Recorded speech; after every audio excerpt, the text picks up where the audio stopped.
The Blue Jays make their moves at the trade deadline, but is it enough to hold off the bolstered bullpen of the New York Yankees? Hey everyone, welcome into Long Ball. Rob Wong, joined alongside by Toronto Sun Blue Jays writer Rob Longley. And Rob, I think going into the trade deadline, many felt the Jays had a pretty simple shopping list, getting a starting pitcher, at least two back of the bullpen type relievers, and a right-handed bench bat. I would say they accomplished that with the additions of Shane Bieber, Sir Anthony Dominguez, Louis Varland, and Ty France. However, with some of the big names that were moved on deadline day, the question is, was it good enough for Ross Atkins and company? Yeah, we shall see, as is always the case with any trade deadline, Rob. And I would say at this point, you give it a passing grade for sure. As you mentioned, there were basically four items on the shopping list, and Ross Atkins was able to get each of them. A couple of receivers, a starter, and a bat. Now, are they high enough end in each of those categories? We shall see. I personally think any grading on this deadline comes down to what Shane Bieber is by not the end of September, but into October. I mean, they're saying that they got him as a depth starter, and I suppose that is true. He would sort of be that sixth man right now.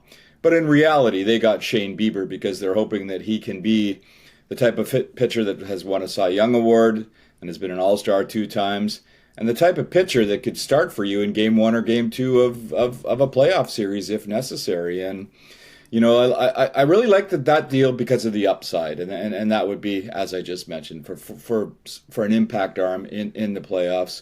Obviously, the Jays scouting staff looked at him very closely in a couple of his rehab outings with the Cleveland minor league system, and they feel that he's on a track to come back healthy and strong. His fastball's up to 94 miles an hour already. He's striking out a bunch of guys, and GM Ross Atkins said yesterday that their scouts that saw him pitch live and what they saw him on video was the elite version of Shane Bieber. So that will be the intriguing one for sure.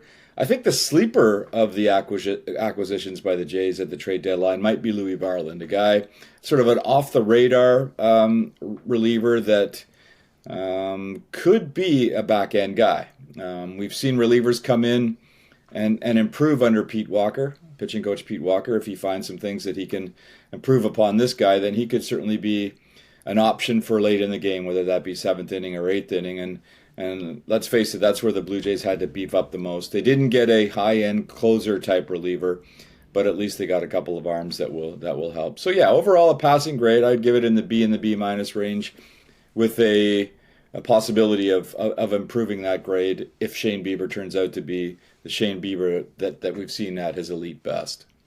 So you mentioned, the Blue Jays didn't get a couple of guys that have that closer label. I know, in the past, a guy like Sir Anthony Dominguez has closed, but when he was in Baltimore, it was not the case for him. The Yankees, though, did get a couple of guys that are closers. David Bednar, of course, from Pittsburgh. Camilo Doval, a longtime closer with the San Francisco Giants. They also added Jake Bird, a reliever from Colorado. And then, of course, about a week ago, Ryan McMahon, third baseman they acquired from the Rockies, too. So now you look at this New York Yankees team, still without Aaron Judge, and still a lot of uncertainty there, Rob, but they're just 3.5 games back with 2 months to go. How do you think they stack up against the Jays?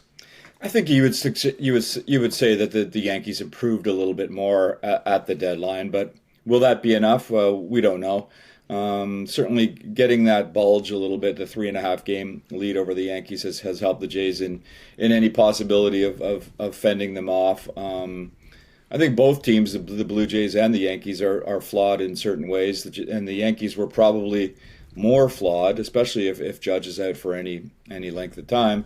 But their massive need was in the bullpen, and they addressed it better than anybody else in baseball, probably, in terms of the quality of arms and the number of arms. And we see it time and again when the season gets critical, when the series are very tight towards the end of September and into the playoffs in October, the teams that have multiple arms that comprise a shutdown bullpen are generally, in modern baseball, the teams that do the best. So if it's a tight race down the wire between the Jays and the Yankees, that bullpen could be the deciding factor for New York, and it'll certainly help the Bronx Bombers when it comes playoff time, because those are the types of pitching staffs that do particularly well in the postseason, as I mentioned. The good news is that the Blue Jays have the tiebreaker against the Yankees should it come down to that for the division title. And as you mentioned, Rob, the 3.5 game lead at this point is well, not an unsurmountable cushion, as we saw the Yankees give up that type of lead earlier in the month. It's a nice thing to have. Well, they played 7 times last month. The Blue Jays and Yankees, though, won't meet again until September in the Bronx. So the Blue Jays have a couple of weeks here before they get a look at the New York Yankees. As always, leave your thoughts in the comments section below. For Rob Longley, I'm Rob Wong. Thanks for watching, and we'll talk to you next time.